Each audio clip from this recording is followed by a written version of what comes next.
Hello, everybody. This is Linda Warren Seeley, and I am the director of the Section of Dispute Resolution. We'll be starting our program at exactly 1 o'clock. I think people are still in one of the educational programs, so it may be a few minutes before they jump over to join us. Sure.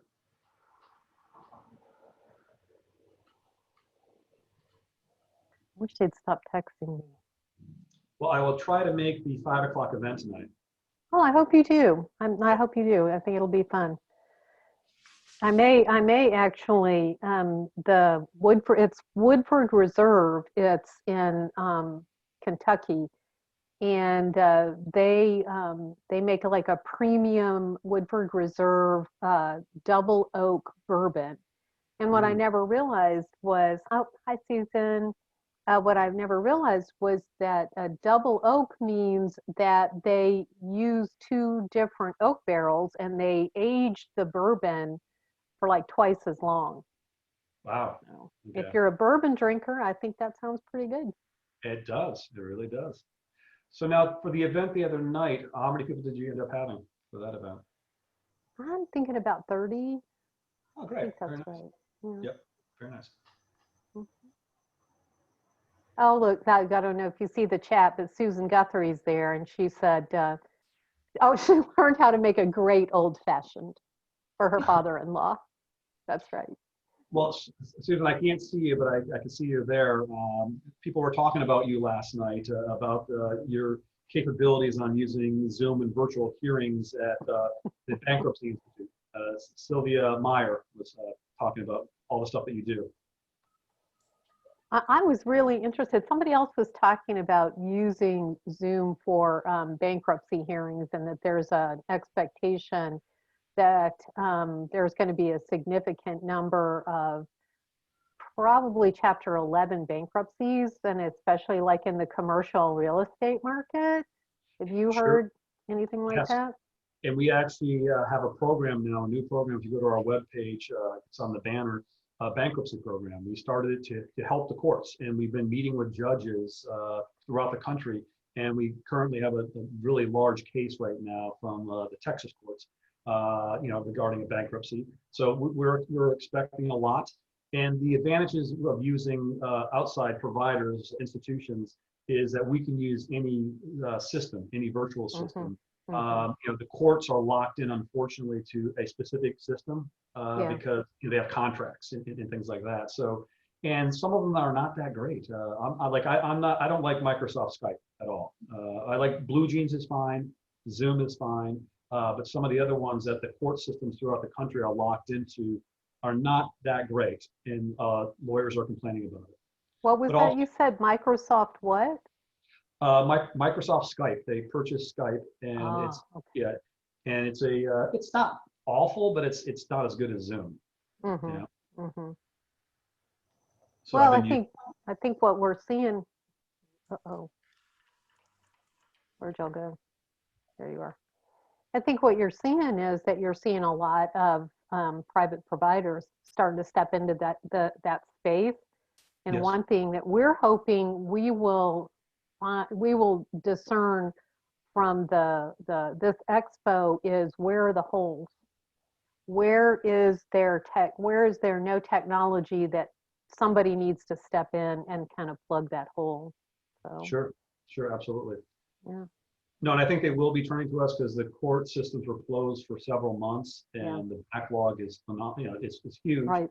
And it's getting bigger because they still are doing, obviously, social distancing, and they're doing remote, and they're getting more and more backlogged. So hopefully we can help, and that's what we're here for. Yeah, well, my son is a probation officer down in Tennessee, and I guess he goes to court like 3 days a week. And I mean, in the criminal courts, the dockets, I mean, they run 200 cases, every time they're open. And, he's like, I don't know how we will ever catch up. Yeah, well, the small claims court in New York, in the Southern District, turned to AAA and asked us if we can reach out to our mediators, because they have a mandatory mediation program, Yeah. and they're all going to be done on Zoom. And basically, you know, we contacted all of our mediators across the country, and a lot of them agreed to help out the New York court system with these small claims. And they're doing it, and they're doing it for free, right? Yeah, yeah, they're doing it for free. Yeah. And so what I want you to do, and folks, this is Linda Seeley, and we'll start the program in just a second, is I want you to put together something to send in to the Center for Pro Bono for National Celebrate Pro Bono Week. I'll send it to you, Jeff. Don't worry. I'll send it to you. Because I think we need to be talking about what mediators and arbitrators do for access to justice. And that's exactly the kind of thing I want us to promote. Yeah, and we did this for Storm Sandy and for other things, the civil commotions, you know, cases that we're going to be handling. And we've done this, you know, for several years. That was not pro bono, but it was limited pay. Yep. You know. Yeah. All right, well, I'm going to go ahead and get us started. Hello, attendees. People are slowly starting to trickle in, probably from the program that was from noon until 1. My name is Linda Warren Seeley. I am the director of the section of dispute resolution. You are here today with Jeff Zano and Diana Didia of the American Arbitration Association Center for International Dispute Resolution. And this keynote presentation is called Committed to Technological Currentness and Continuous Improvement. Before we start, I want to remind you that you can access all of this program information and other program information in the Tech Expo Hub. In a few minutes, I will be putting a link to the Tech Expo Hub and the direct link to this program into the chat window. We want to encourage you to submit questions for the presenters at any time during the program using the Q&A button in the Zoom toolbar. There will be, the presenters will be answering questions throughout the program. If you need technical support during this program, I will also be placing a link to Zoom report in the Zoom support in the chat. Don't forget that this program is being recorded, and the recording will be posted in the Tech Expo Hub within the next couple of weeks. I want to welcome our friend and marketing committee officer for the section of dispute resolution, Mr. Jeff Zano of AAA-ICDR, and his colleague Diana Didia, the Chief Information and Innovation Officer for AAA-ICDR. And today's presentation is committed to technological currentness and continuous improvement. Thank you so much to our presenters. You may now begin your program. Great. Thank you so much, Linda. And thank you for the opportunity to be here. I'm going to do most of the talking. I did ask Jeff to join me today. I'm the techie, and I'm sure you might have some questions that cross over firmly into case management. So I may punt a few questions to Jeff. So he's graciously agreed to be on the panel here with me. And if I can interrupt, you guys are in for a great treat here with Diana. She's terrific. And I mentioned before we started this program how seamless it was when we went remote in March with Diana and her team, what they did. I still can't believe it. AAA never shut down. And I want to thank Diana for that. So you've been great. Thank you. Okay, thank you, Jeff. Thank you very much. All right, so jumping in here, I want to give you a little bit of background first on who I am and what I do. And so from my title, I'm the Chief Information and Innovation Officer, and essentially I'm responsible for all technology for the AAA, including software development and infrastructure. So, and in that infrastructure column is also cybersecurity. And then I also spearhead our BCP, business continuity planning, disaster recovery planning, crisis management planning. Those all overlap. We're not very big, so I also run facilities and corporate services, which has been very interesting as it relates to responding to COVID. I'll talk a little bit about that as well. But I think what's most important is I report into India Johnson, the CEO of the AAA, and I sit at the table. That's a CIO's dream with the business SVPs. So we really collaborate very closely on strategy. You know, and if I need budget to get something done, again, I'm at the table and part of those conversations every day, which I think is a really helps us to get a lot of work done, which you'll see in the presentation, just what we're delivering. If you've heard India Johnson speak, or probably Jeff, these may be familiar to you. I just think it gives some context for the whole presentation. What the AAA-ICDR considers our strategic guideposts, if you will.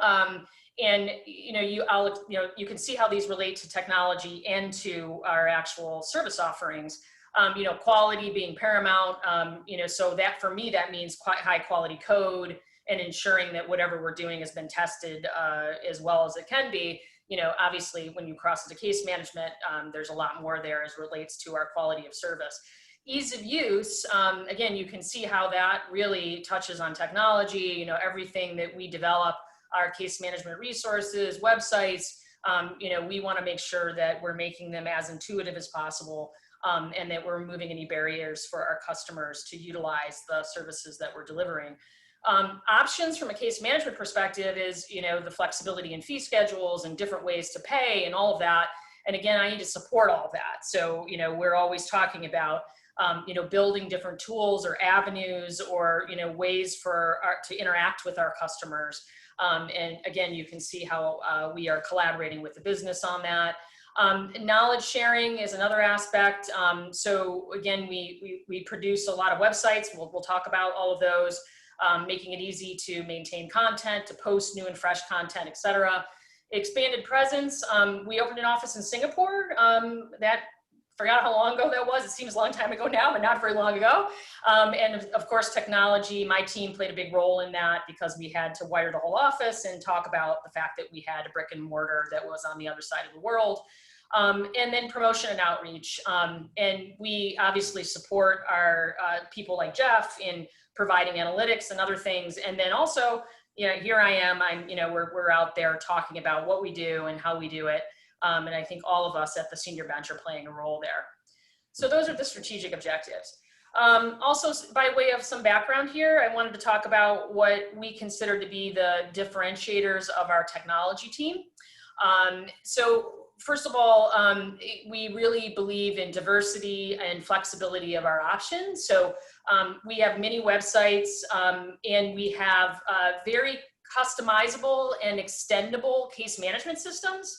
I'll talk a little bit more about that, but we have very workflow-driven case management that can be very tailored to specific caseloads.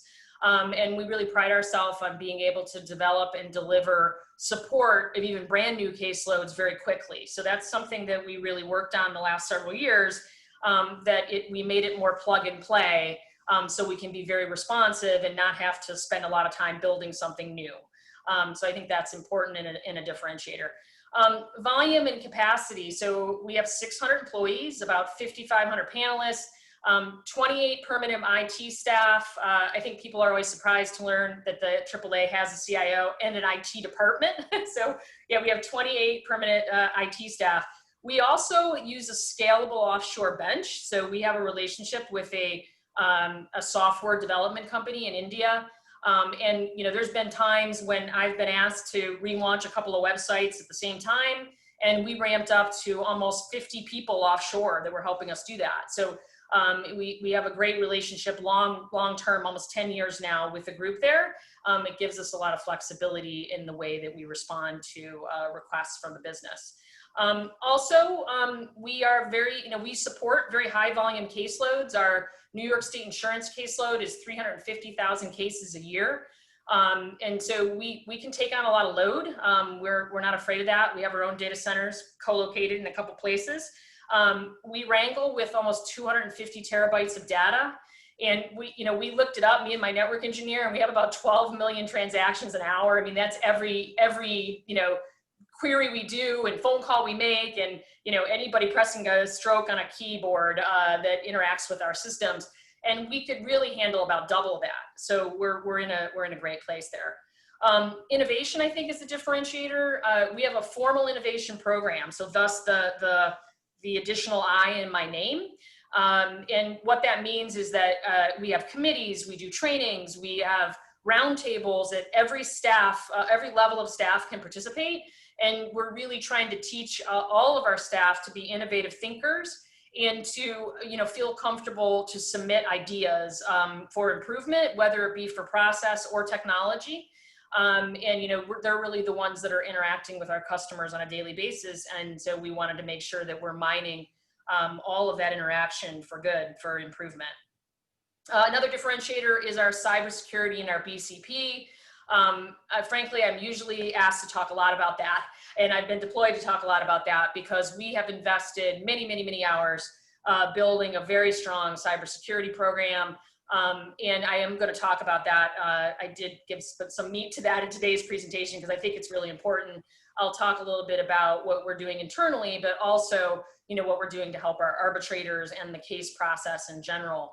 And I mentioned earlier that I am the champion for our BCP and DR. We have formal BCP plans. Good we did because we leveraged it quite a bit for COVID. I'll talk about that. The corollary to that is disaster recovery. You know, what if we had a cyber attack, et cetera? How would we recover? Again, we practice all these. We keep the plans current. Incident response for some sort of security incident, same thing. We even have crisis management that we practice with the seniors. You know, all tested regularly and maintained. And then I think what's another sort of the cornerstone of all this is investment commitment. So, and what that means is that, you know, I have to maintain everything we build, you know, and I have to keep it current in order to keep it safe and working well. And all of that requires sort of a baseline investment that in today's world can get kind of pricey in regards to replacing servers and patching and upgrading. I don't get any pushback on that. You know, I think we are, you know, the seniors and the CEO, they've been on a journey with me in regards to understanding really the intricacies of all of this. And so, you know, I feel like there's a nice, healthy floor, if you will, of what we need to spend every year to make sure that we're staying current and keeping things safe. And then, you know, beyond that, we talk about how we can support strategy and innovation. All right, now getting to sort of how I describe the program is I did want to think about or talk about, you know, all the different technological solutions that the AAA's built and offers and what's coming. And I think that a natural way to bucket those is to talk about you know, digital transformation in general. So, you know, acting on the demand for technology solutions where they didn't exist before, and, you know, automation and things like that. I know a corollary to that is ODR, or online dispute resolution, a little more narrow, very specific to the case management process. And I will take some things out of that digital transformation bucket and talk about those under the ODR umbrella. And then how we're responding to cybersecurity and also privacy. We'll talk about that, or I'll talk about that. And then I threw in the COVID-19 response. Really, I think the rest of these, the digital transformation, the ODR, and the privacy really sort of inform what we're doing with COVID. You know, it readied us for needing to respond there, but I do want to talk about some very specific things related to COVID and our response.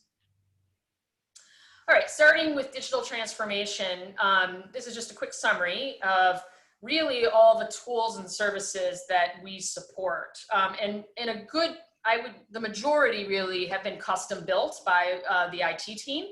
And we do use some SaaS solutions. We have one I'll talk about for our case management. We use off-the-shelf software for finance and HR, email, you know, we use Outlook. But things that are specific to our services really are things that we've built ourselves. And we're very practiced in a lot of different technologies, and we have that offshore group. So if we need to roll on a particular type of programmer and roll off somebody else, that gives us the flexibility to do that, which is great because then we can build some cool stuff because we don't have to have all of that talent sitting on our bench all the time. But as far as enterprise systems go, we have an internal system we call Prism. That's our main case management system for all of our arbitration, construction, you know, employment and consumer arbitrations and mediations. The front end of that, you know, is the ECENTER and WEBFILE tool, which I'm going to give you guys a little sneak peek of. You probably are, maybe several people on the phone are familiar with it. Really all the same tool, just a version for our staff and then a version for customers. We use a tool by Tyler Technology, a SaaS tool called, cloud SaaS tool called ADR Center. We use that for our New York State Insurance, the high volume mass claims caseload that we do there. And that has some specific things to high volume that they were suited to do a little bit better than us when you're talking about like 350,000 cases a year. But we have extensive interfaces to them as far as document indexing and so forth. We do use automation. We have some automation in-house where we have workflow bots, mainly in that New York State Insurance caseload, that are rippling through and doing things faster. You know, making adjustments to certain cases that they're doing it much faster than our staff could do. And then we have a custom-built mass claims indexing tool.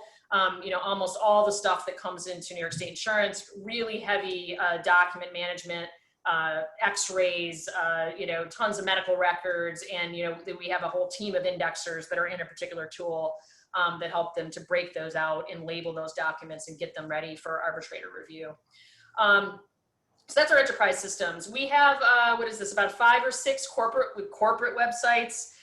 Those are the main face of the AAA to, you know, any of our customers, panelists, ADR.org, we have ICDR.org, mediation.org. We have a foundation. The foundation has its own website. New York State Insurance has a page. We have an education site.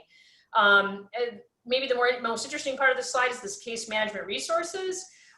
These ones in bold, I am going to go into some screenshots as we go along and try to give you some little tidbits of what we built. I won't go through them all. We could be here all day. But WEBFILE and PANELIST ECENTER are big. I'll talk more about those under the ADR umbrella because I'm starting with digital transformation. We do have multiple ways to pay invoices. Quick pay, I'll show you that, or just where you find that. Multiple ways to file. We have something called Fast File, and you could also do that on WEBFILE. There's a lot of tools listed here. I think another interesting piece is we do have multiple ways for individuals that are looking for arbitrators or mediators to search for them. We have these things called search tools, which are deployed in the middle of the case management process, where they can search resumes themselves. You know, they can search for mediators on our mediation, AAA-mediation.org site. We have energy arbitrator list, a mega panel. We are always thinking about ways to, you know, allow our customers to search across our panel records themselves. Some interesting recent digitization highlights. We've done a lot of web analytics work. I'm going to show you some of that because I think it's really interesting. We have tons of group filings coming in. This is all in the employment and consumer. 20,000, 30,000 cases filed at the same time. And we got to get all that into our PRISM system, and we've been building automation around that so that doesn't take so long, and it doesn't require so much staff to be able to do that. We did in the last, I think, couple of years now, have launched resumes, video resumes. For the arbitrator mediators can record a video. We have that accessible through all the different places that customers can search them. We just launched ACH panelist compensation. That was really underway anyway, and then we pushed fast because of COVID. So that was a relatively new thing. And then we've launched some new mobile apps. One's already live. One is like at this moment going live, and I'll talk about those too. I think I mentioned those under the ODR umbrella. Let's see, next slide here. Just now I'm going to go into just a couple of screenshots, accessing case resources on ADR.org. So this is just a screenshot of ADR.org, and here's the file or access your case. If you click on this, you get to a page where you can see the fast file a case. That really is like almost like SneakerNet, an email, and you can attach documents, and we, you know, do the busy work then of reaching out to you to get everything else we need. Quick pay, you just need, you know, your invoice will have a code on it, just like you pay medical bills. You can do it that way. But you also can log in more formally to our AAA WEBFILE tool, and then ECENTER, which I'll give you an overview when we get to the ODR section. It's just wanted to highlight where these like quick pay and fast file are. They're sort of in the same spot that you would log into ECENTER. One of the case management tools, resource tools that I mentioned was CLAUSEBUILDER. You can access this from the bottom of ADR.org or ICDR.org. In the footer, you'll see CLAUSEBUILDER if you search CLAUSEBUILDER. And this is a tool that really we built this because a question that our case staff, our legal team that we get a lot is, you know, wanting guidance as to, you know, if they're trying to write their arbitration clause.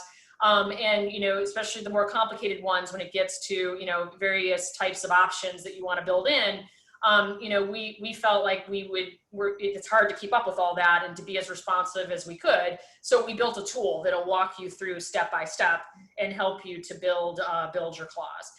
This also addresses that quality aspect. I mean, again, if the clause is really poorly written, I'm sure several of you know online, then, you know, that could be, that may not be enforceable, and we don't want that. So, you know, I think we were very pleased to launch this. This has been there for, we've had it for a bit, but I did want to point out that this is the starting building clause page, and, you know, starting to get to the options, number of arbitrators, et cetera. You can store locally the clause. I did want to point out that we constantly update this tool. So we just gave it a facelift, cleaned it up a bit. But we're updating it because different things materialize. Like there was the Sedona principles about e-discovery, and we started getting questions again about how do you integrate that into your arbitration clause. And then I'll hear from the business that we need to make adjustments to this tool to address that. And so, you know, it isn't a one and done. This is a very organic tool that, you know, gets a lot of care and feeding as needed. Diana, correct me if I'm wrong, but that is our most hit site. Is that correct? Yes, it is. Yeah. Our clients love it, and I love it as a VP in New York, where I get calls, like you said, all the time about clauses. It's a great tool. And then I wanted to show you, just as I was trying to figure out a way to introduce the analytics, but I think on the heels of CLAUSEBUILDER, it's a good way to do it.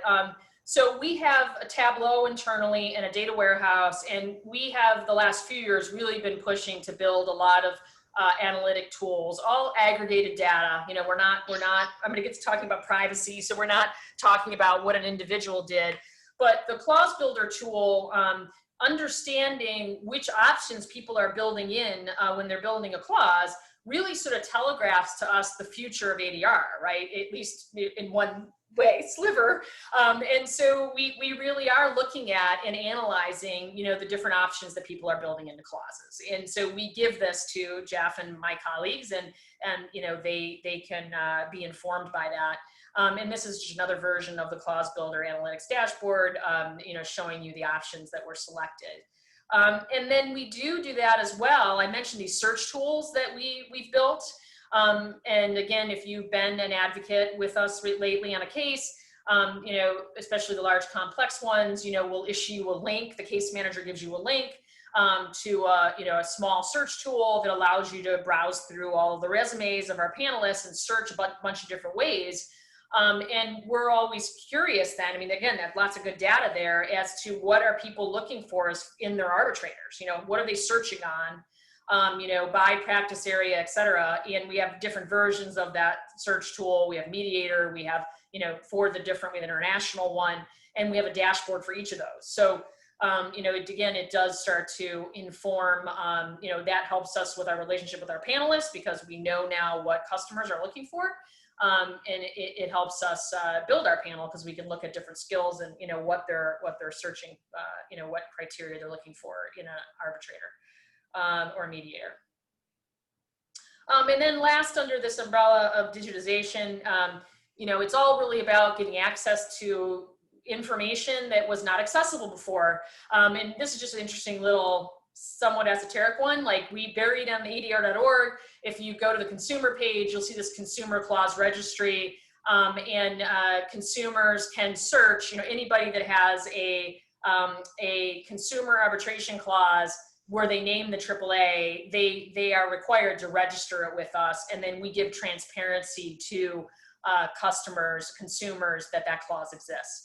And so this page you get to when you click there, and then, you know, they can see the company, and then they can click through, and then they see the details of the arbitration clause. And so that's just an example of, you know, without websites and digitization, you know, you can't have that much, be harder to be that transparent. And I was just showing you an example that you may not have been familiar with before. All right, so now I'm going to move on to the next. I'm now in ODR. I picked these little cute icons here to keep it straight. So much content, but wanted to talk about online dispute resolution. Really, we see that as an extension of the digital transformation activities. There has been a COVID push, we all know this, to do more things online. I am going to end when I talk about COVID, talking about virtual hearings and our support there, so I won't do that right this second. I want to show you WEBFILE and ECENTER. So WEBFILE is these are the case management, main case management tools for, basically commercial construction, everything but New York State insurance, for our customers. And, we joke that we should have called them like WEBFILE ECENTER platform, because we hear a lot about somebody needs to be able to build a platform where you can share documents and manage cases online. And we're like, we have that. It's called WEBFILE and ECENTER, ECENTER being for the panelists. And we've talked a lot about driving adoption of those tools. And we're constantly talking about ways to improve them. And they got a relaunch recently. They look beautiful. But, as far as the document management piece, there's a lot of our processes mixed in there, how we index documents, what can be posted just by the customers versus having a case manager need to be in the middle of posting something. Sometimes there's sensitive things there, like a request to remove an arbitrator, or request, where they need some sort of financial relief. We wouldn't want necessarily the arbitrator seeing those. But I do have some thoughts about how we're trying to take the case manager out of there and allow customers to share documents just more freely, because we believe that is hindering adoption a little bit. Buried in WEBFILE is an online settlement tool. We don't have it turned on for all cases. I think right now it's on for Minnesota and consumer caseloads, but I'll show you what it looks like. And, really my colleagues just need to tell me to turn it on when they want to turn it on. We are continuously looking at panelist resources, including resume management, some improvements there. I'll walk you through that. We have an administrator assistant logon coming, not live yet, but live before the end of the year, where an arbitrator or a mediator could have their administrator have their own credentials and log into ECENTER and see things related to the arbitrator. Where that sort of overlaps with cybersecurity. We didn't really like the arbitrators sharing their credentials, so we built a different way. And then I'm going to talk about the mobile apps here. We also launched we have online scheduling for Minnesota No Fault. The arbitrators put in their availability, and then the system actually, looks at their availability and matches it with, the next hearing, and, automatically schedules stuff. And that had a huge uptake, even before COVID, with the Minnesota No Fault caseload. So that's something, again, that once we build it for one's caseload, we can look at where that might make sense in other places. Also, firmly in ODR, our AAA-mediation.org. If you're not familiar with it, the folks that go there and search for mediators can have direct access to mediators. We're not in the middle of that. They basically can contact those mediators and, look to engage them directly without the AAA having to be involved. And then also with ODR, I am going to talk about some stuff we're doing with blockchain. And then related to that, we did start, toying around with using smart contracts for self-service. This elusive, how much more can we just, a case that could happen without, case managers being involved. There's not a concrete deliverable there yet, but it's just something that we are, playing around with and, may come in the future. All right, so continuing under ODR then, just kind of keeping with my model, some screenshots here. This is basically the homepage of WEBFILE, filing a case. And so here you are in as a customer or advocate, and you can see the options to the left. And again, this is just, I want to say 18 months old, maybe, Jeff, I can't remember. If you haven't been in there in a few years, you definitely should check it out, because I think it is. I think you're right. 18 months, yeah. So this is the file a case page. Once you're in there, you get a list of all of your cases. It's got some cool stuff like these little red flags that, something new that needs your attention. Everything is filterable and sortable, and, a lot of neat features and tools built in. Here now you're looking at one particular case, and you can go through the tasks, events, documents, etc. Here is the case documents area. And again, I'm going to be talking about sort of another area that we're going to add that's more exhibits focused. because this right now is like, you know, all of the case administration related documents. And we wanted to give something that, again, was a little freer in how you could share exhibits, and we'll get to that. But this is what it looks like right now. And you can do some flagging yourself, you know, almost like an outlook of things that you want to remember to take a look at. Here's invoices. And again, this is, you could pay invoices here, but you could also pay in that quick pay without logging into anything if you didn't want to come in here. But if you're doing, you know, working either, you know, a large complex case, or if you got more than one case with us, you know, this would, you know, be a dashboard for you for looking at all of your invoices. I mentioned the online settlement tool, so here it is. So, and again, we have this turned on for those couple of caseloads, but generally it is then available within the case record, basically, and sort of pre-populates for you, you know, what is being, what the claims are. And then really what it's doing is facilitating a back and forth of offers, you know, where you can not have to be on the phone doing that, and, you know, you can contemplate it at your own time. It's not doing any sort of algorithmic, at the moment, any sort of algorithmic agreeing on the amount to settle. It's really facilitating a back and forth and keeping a history of that back and forth until there's a settlement reached. And then ECENTER is sort of the sister application to WEBFILE, and this is for our panelists. It has a very similar look and feel. When they come in here to the homepage, if they are both an advocate and a panel, they can switch. You know, they can go back and forth within one logon. You know, where it differs is because this is helping to manage our panel. You can see that, you know, this is an area where we give some communication to the panel.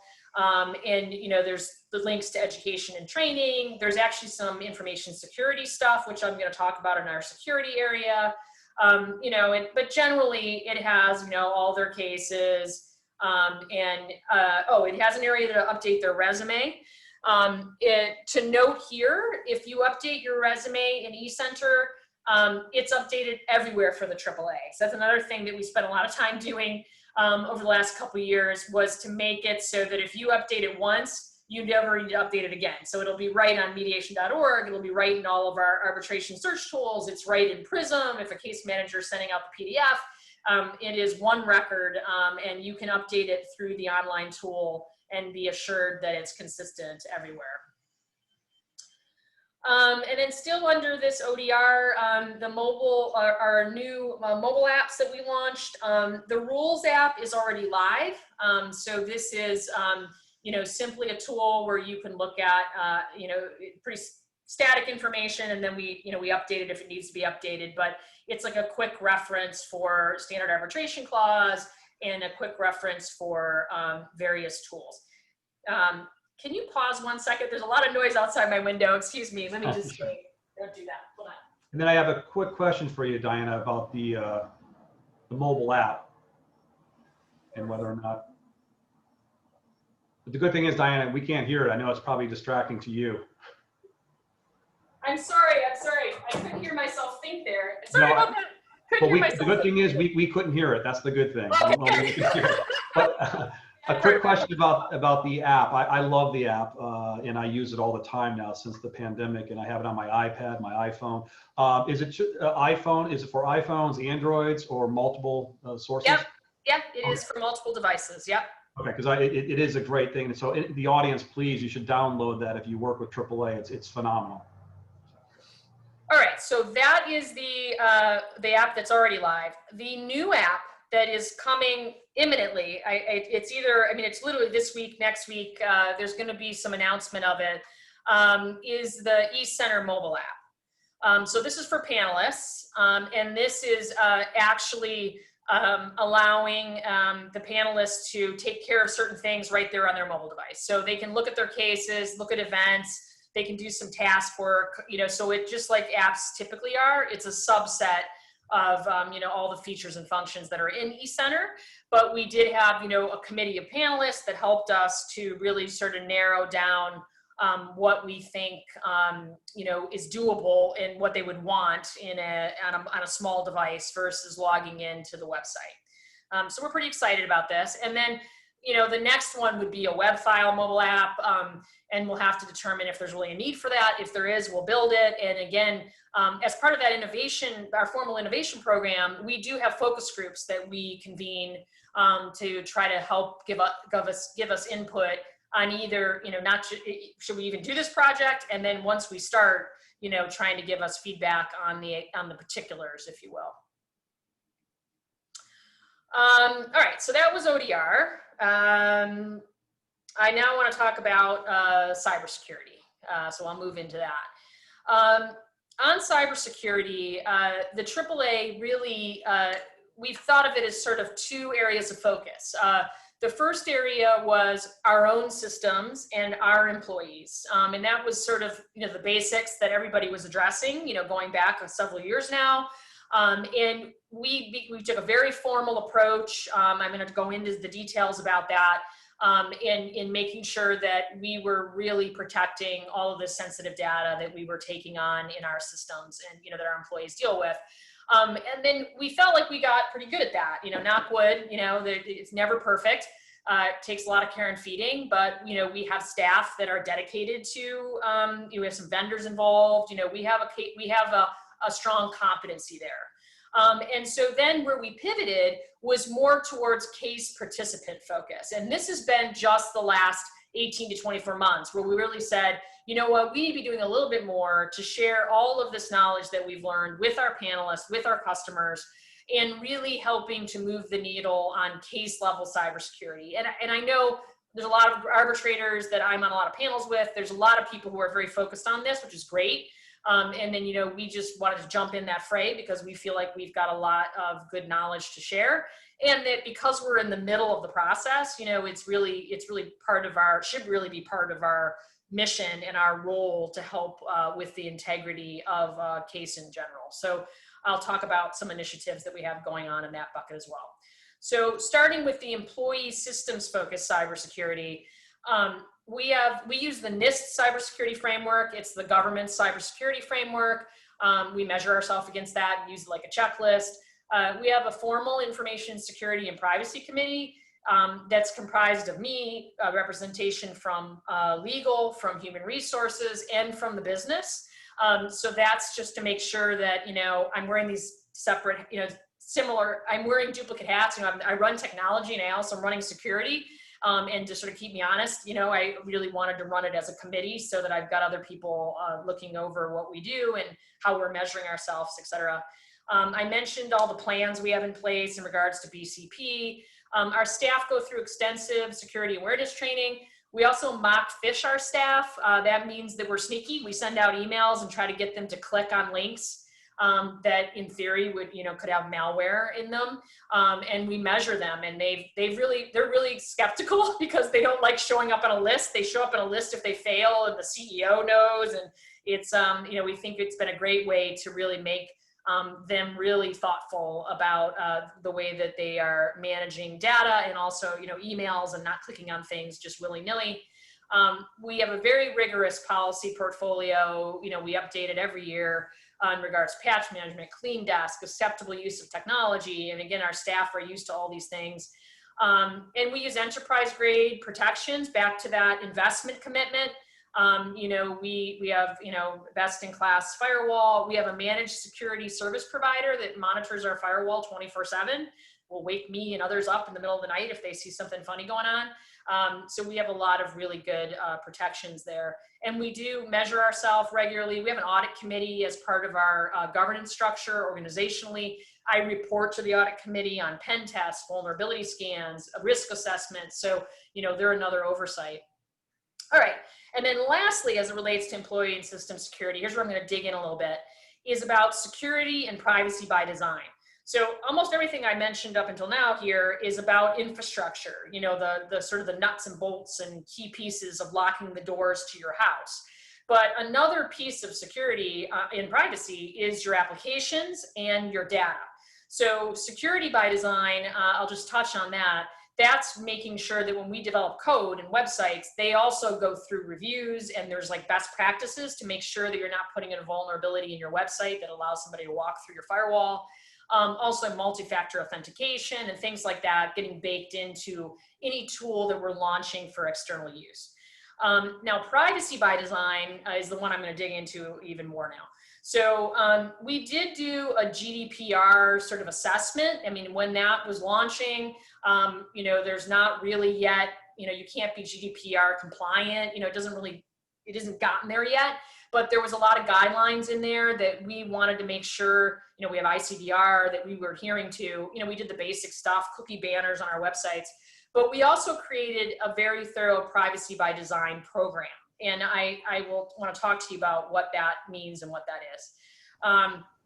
So the privacy by design basics are when we're dealing with data, and this can be, you know, data we collect when somebody registers on one of our websites, registers for an event with us, if, you know, about our panelists resumes, you know, anything that where we're, you know, related to our processes, that we're only collecting the data that is needed, that we limit access to the data to those who need it, that we delete the data once it is no longer needed, and the control of personal data belongs with the owner, with the person. So those are the privacy by design basics. As part of the process, there's something called a data protection impact assessment. So this was outlined by GDPR, and we created our own process around that, and, you know, what the components of it need to be. And essentially it means that there's sort of a big form that needs to be filled out that asks a ton of questions when you're going to collect new data.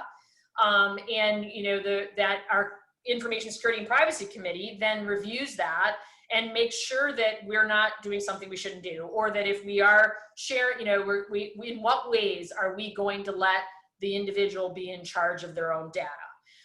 And so, you know, a good test of this recently was California. There was a California statute that required us to quarterly report on a set of diversity attributes about our users, about panelists, that included some data we were already collecting, but data we had never collected before, and some of it's sensitive, like, you know, your some of it's sensitive information about that you wouldn't normally think that they would request as part of diversity, sexual orientation being one as an example. And, you know, I think in years past, we would have said, oh, well, we got to do it. California says we have to do it, right? Are we doing it, you know, and we're going to follow whatever the statute is.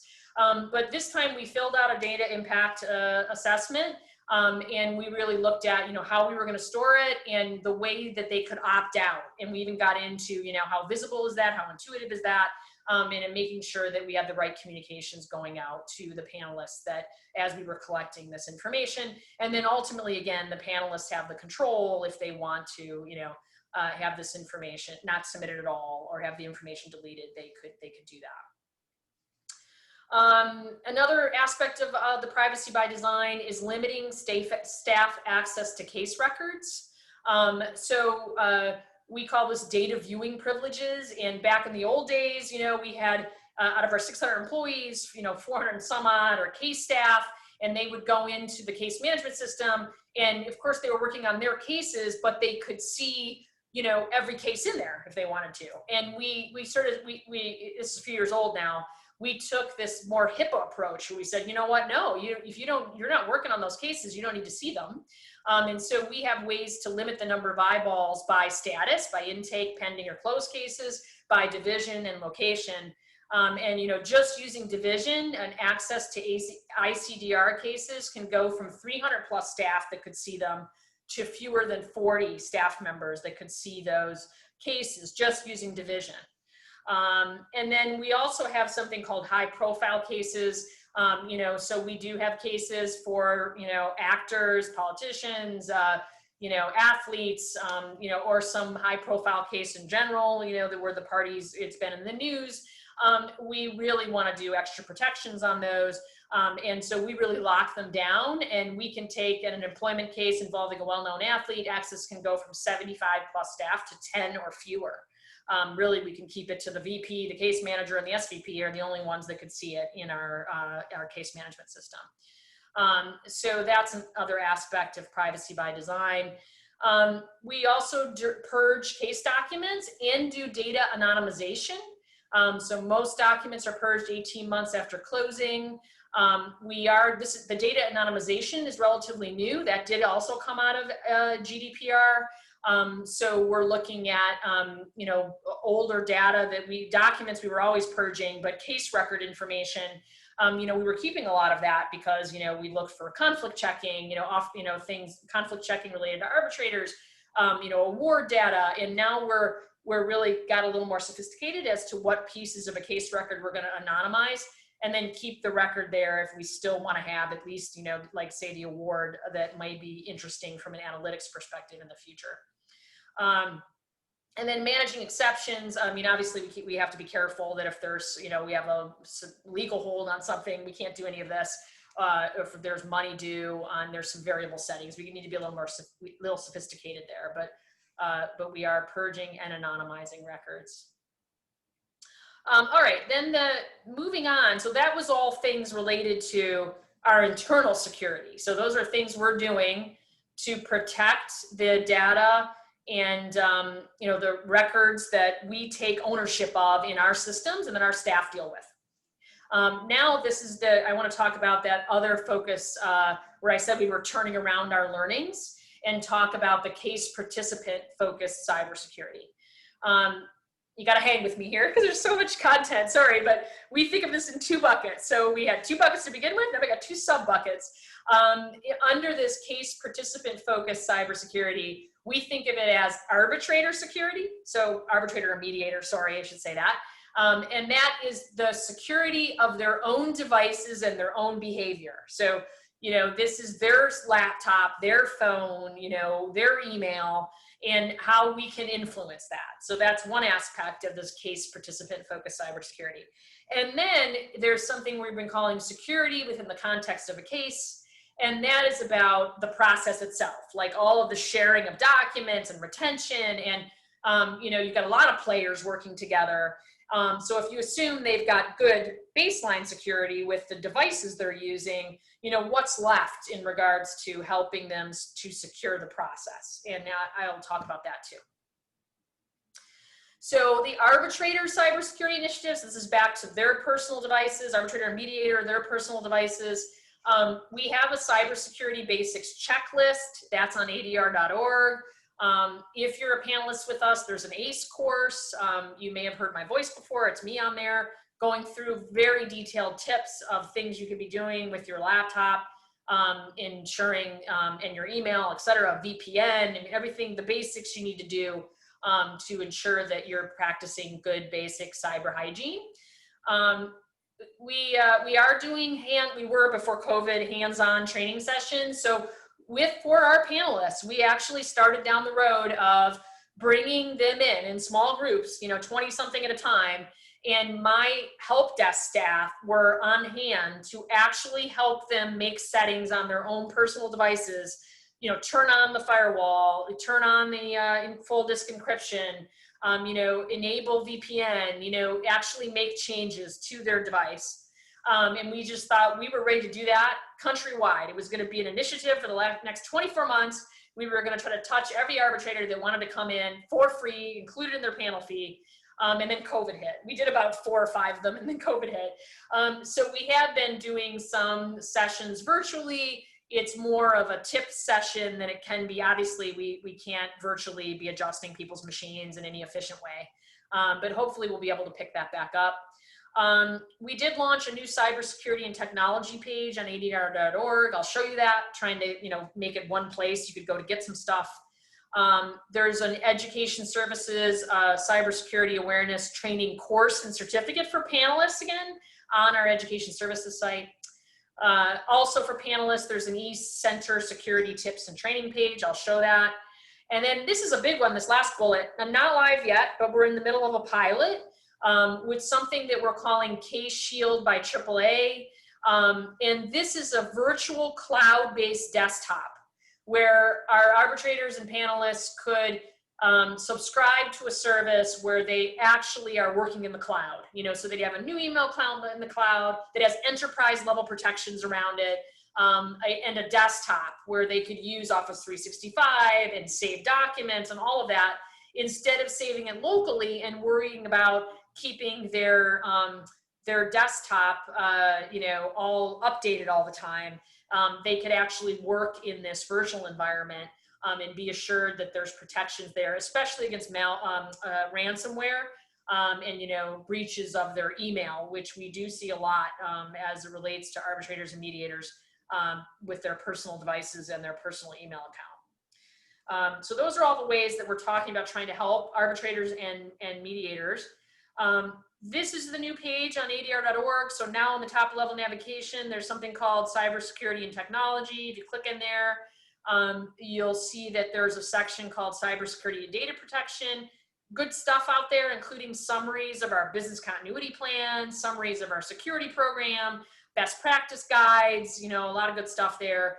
This talks about, click in here, and this will talk about how we're managing technology disputes and the expertise we have on our panel. And then this talks about, you know, the overlap again, WEBFILE and ECENTER, they don't just play a role for ODR, they play a big role for cybersecurity in you know, ensuring people are sharing documents online versus using a thumb drive or something. So that's mentioned there as well. And then this is the panelist ECENTER security tips and training page that I mentioned. This is relatively new. This is in ECENTER here in the left nav. And it's got some cool like micro trainings, like little videos on how to do certain things. Some of these are trainings we put our own staff through, so we've just turned them around and given them to our panelists. And some we've created ourselves that are like how-tos as it relates to, you know, turning on encryption and some of those things we were doing in the panelists, the boot camps that we can't do right now. So we've made some videos. And, you know, when we create documents that are like tip sheets and stuff, we're trying to put them here in this information security tips section so that the arbitrators and panelists have them in one spot. All right, so that was all about, again, arbitrator and panelist security, you know, with their own devices, et cetera. Assuming that's all taken care of, now we move on to security within the context of a case. And what are we doing here? We did create a best practice guide as it relates to, again, an arbitrator or a mediator, you know, looking at trying to get all the case participants to agree on some best practice measures. You know, again, talking about what email are we all using? What is our case retention going to be? You know, how are we sharing documents? And that guide is now sent to every arbitrator when they're appointed. So they have it. And also we've integrated into that workflow, the workflow that's in our PRISM system, several touch points that mention explicitly cybersecurity in various communications, again, like on appointment, and, you know, confirmation of hearings and things like that, to try to spur along making the arbitrator raise these concerns and for the case participants to start a dialogue about them. So, you know, I get asked a lot, like, why not require certain things? I think we're appreciative. We want to be right on the edge and be pushing people to improve. We don't want to jump to being so restrictive that, you know, we're hindering really a case being able to proceed. So we're trying to not just accept the status quo, but sort of push the status quo a little bit forward by at least trying to make sure that all these conversations are occurring. And we're giving our staff a lot more training and awareness around how to answer questions about cybersecurity that come up in this context. Like, again, not just about not clicking on a phishing email, but about how they might be able to answer or help an arbitrator to facilitate document sharing or something that the arbitrator might have a question of. And then I mentioned a few slides back that I would be talking about this new section that's coming soon on our panelist ECENTER and WEBFILE.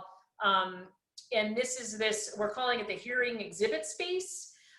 So this is different than the regular case file that's there, the electronic case folder, where again, because there's admin documents in there, the case manager is sort of in the middle. This would be fully self-service. It allows identification of adjoint exhibits. There's a multi-file drag and drop so that you know, again, I think the other case docket right now is only one at a time. And it accommodates very large files up to 75 megabytes. So that's coming soon, and that came out of all of our feedback around panelist and ECENTER and WEBFILE adoption. And again, I put both my icons here because I think it covers both security and the ODR. I want to hurry up because I'm realizing that I've got about 5 minutes left. Yeah, can I toss you one question? We have a couple of questions, just so we don't run out of time. Diana, do most clients file electronically? And I'm not sure if I can answer that. I think it's like 60% That sounds pre-pandemic. about right. It's not as high as we would like it. You think we could get it to like 90% or something? That's one of those things where we've said, should we make it required? But I think around 50 or 60 is about right. Yeah, and I'm assuming it has increased since the pandemic. I hope it has. So I don't know the numbers. I think pre-pandemic, you're right, 60%. So. Yep. All right. Do you want, okay, you so want to take one more? Yeah. You want to take one more question? What disability accessibility audits do you do? Oh, interesting. We just completed well, we're in the process of completing a full audit of all of our websites as it relates to the ADA regulations.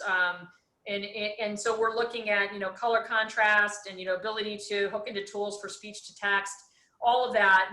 We've undertaken, a thorough review of all of our web properties. And we were just literally the other day looking at, what came back as gaps, and there would be a plan in 2021 to start closing those gaps. Great, thanks. Sure. Yep. All right, so I'll just tell you what else is in the deck. I think everybody's going to get access to it. I did talk about a new voting system that we're building that's going to be blockchain enabled. So the actual integrity of the vote, we're going to store on the blockchain. And so we do elections for unions and other associations, and that's what these slides are about. It's really our first. We're doing learnings about blockchain because we know that's something that can impact the way that arbitrations are done in the future.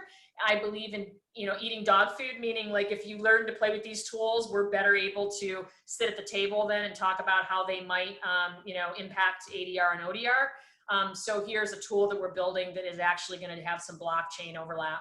And then our COVID response, we talked about, Jeff talked about how quickly we opened our offices, 95% of our staff retained, working from home, we got everybody all set. We are trying to reopen our offices, or at least have them ready to be, have in-person hearings or hybrid hearings in the Northeast in October.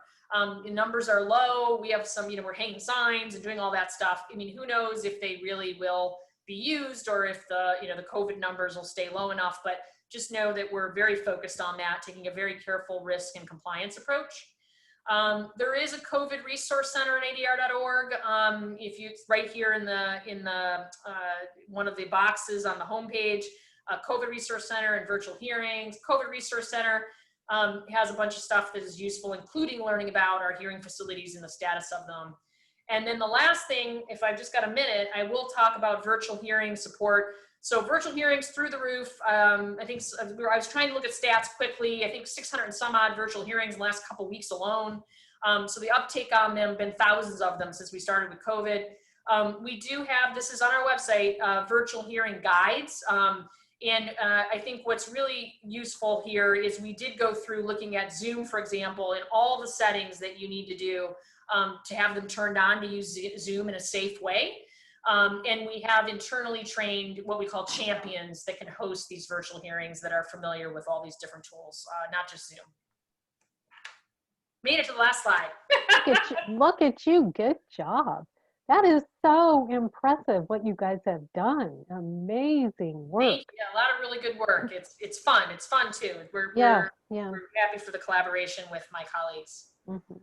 Wonderful. Well, thank you so much, Diana and Jeff, for this absolutely fascinating presentation. Chris Draper real quickly asked about what blockchain network are you using? You want to grab that one? Global legal blockchain. Great. Thank you, Diana. So attendees, I want to thank you for being here today. If you'll look in the chat, there's a link to the evaluation form. Please, we're asking you please to fill those out. We really appreciate it. Next up is an exhibit hall break. Yes, there's a link to the exhibit hall where you can go and meet with exhibitors during the break. We encourage you to do that. And this evening, I'd like to invite you at 5 o'clock. We will have a tour of the Whirligig Brewery, and then immediately following that, we will go straight into our final reception and happy hour sponsored by RDO. Thank you again to Diana and Jeff. You guys can log off. I'm going to leave the room open for a few minutes for those people who need to access the links. And thank you so very much to AAA-ICDR, who is also a sponsor for our Expo. Great. Thank you so much, Linda, and terrific job, Diana. Thank you. Bye-bye. Everyone have a wonderful week. Well, I'll see you tonight, Linda. Excellent. Okay, bye-bye.